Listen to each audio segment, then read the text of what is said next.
My fellow witches and wizards, we are at the halfway point of 2022, which means by 6 months, all of us will finally be playing Hogwarts Legacy, which is crazy to think about after all the waiting in 2021.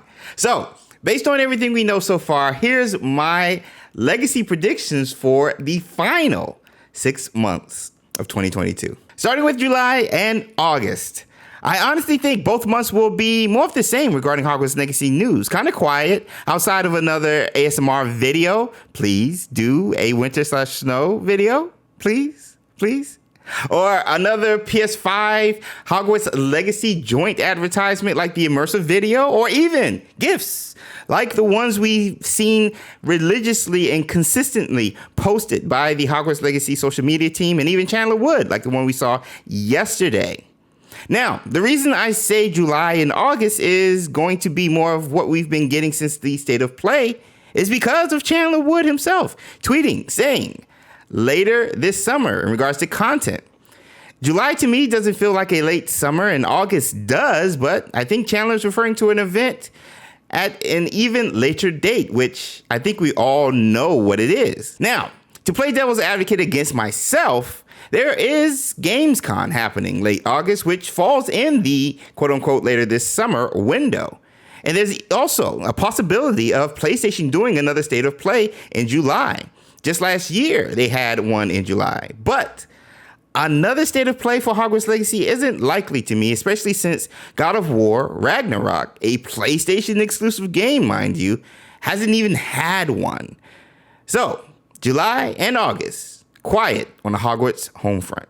Now, September and October, on the other hand, I think will be huge months regarding Hogwarts Legacy news, starting with the PlayStation Showcase, the biggest PlayStation event of the year that happens in the early part of September, falling in line with the late in the summer tweet that Chandler had mentioned. This is the event I think he's referencing.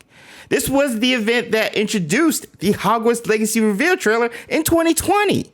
That also had Hogwarts Legacy Easter eggs in the 2021 event that a lot of people didn't even notice.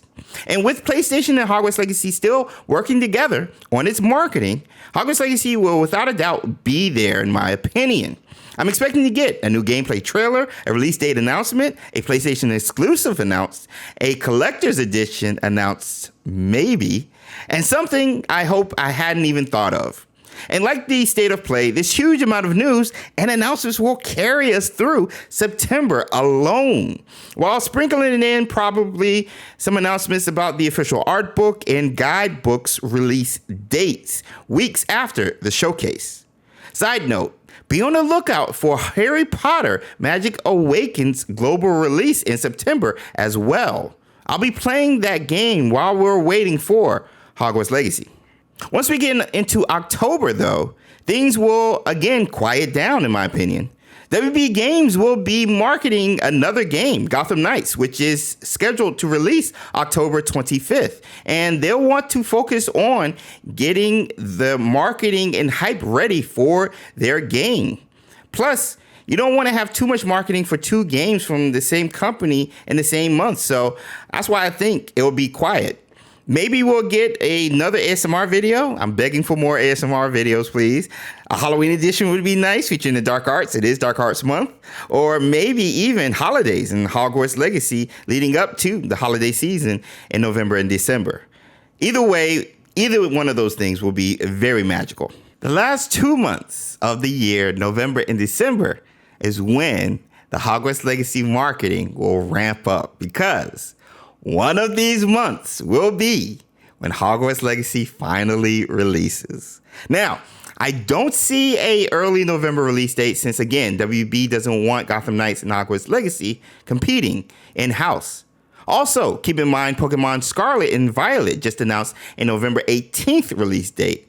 And God of War Ragnarok, barring another delay, is set to release in November as well, according to Bloomberg. So I'm moving Hogwarts Legacy's release date out of November. Don't get me wrong, November will still be another huge month of Hogwarts Legacy news, like September. I think we'll get first impressions of Hogwarts Legacy from gaming journalists throwing out their grades and scores for the game, revealing more insight into the mechanics and overall gameplay of Hogwarts Legacy. Now, these reviews and scores are usually published the week before or the week of the game's release. So, late November or early December is my timeline for those reviews. I also think there will be a launch event as well at the end of November or early December. Well, more so, I'm hoping there's a launch event. WB Games and Portkey Games did this for Harry Potter Wizards Unite, which I was a part of, at the Wizarding World of Harry Potter in LA. So why not do it again? Bringing in celebrities. Tom Holland, for example, has shown excitement and enthusiasm for Hogwarts Legacy specifically, and also works with Sony, who makes PlayStation. So I think that would be cool if he could be there. Also, actors from the Harry Potter movies, which is very obvious. Tom Felton did this for another WB Games Portkey Games title, Magic Awakens, released in China. And also the Phelps twins, or Fred and George actors, did this for Hogwarts Mystery. Again, another WB Games Portkey Games title. Also on the list of invitations should be popular streamers, Wizarding World influencers, and hopefully Hogwarts Legacy content creators. All culminating to the release, finally, of Hogwarts Legacy to the public between December 6th and December 13th. Again, I hope it's sooner. Now, this window works for the game's release because of the reasons mentioned earlier, but also because these windows also fit the current release dates on Amazon for the art book, which is December 6th in the UK and December 12th for Germany. Past art books have been released same day as their corresponding games, but once it's released, is going to be nominated for Game of the Year in 2023, in my opinion, since a December release date might not qualify it for a 2022 Game of the Year nomination at the Game Awards. And after that, who knows what could happen. The first 6 months of 2022 was an emotional roller coaster regarding Hogwarts Legacy. A lot of rumors regarding its delay, and then we get the state of play in March, which ever since then, it's been consistent news and excitement for its release. Imagine how the next 6 months will go. It's going to be even better. And I'm telling you right now, I cannot wait to see what they have in store for us leading up to this game's release.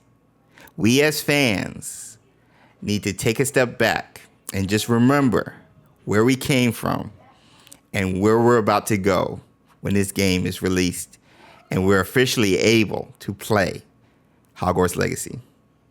It's going to be an amazing 6 months and a great holiday season. I cannot wait to experience this with you all together. But until then, that's going to be it. That is going to be it for today's video. What do you guys think about how accurate I might be regarding the marketing and the news and even the event drops for Hogwarts Legacy? Comment below, let me know. Let's talk some Hogwarts Legacy news. But yo, I'm gonna get out of here. Thank you guys so much for watching the video and hanging out with your boy. Yo, we so appreciate all of you. So thank you for the support. If you enjoyed the video, be sure to Lumos, the subscribe button and notification bell so you miss out on more Hogwarts Legacy content. Also, follow us on our various forms of social media, Instagram, Twitter, Facebook, and Discord. I'll see you guys in the next video. Until next time.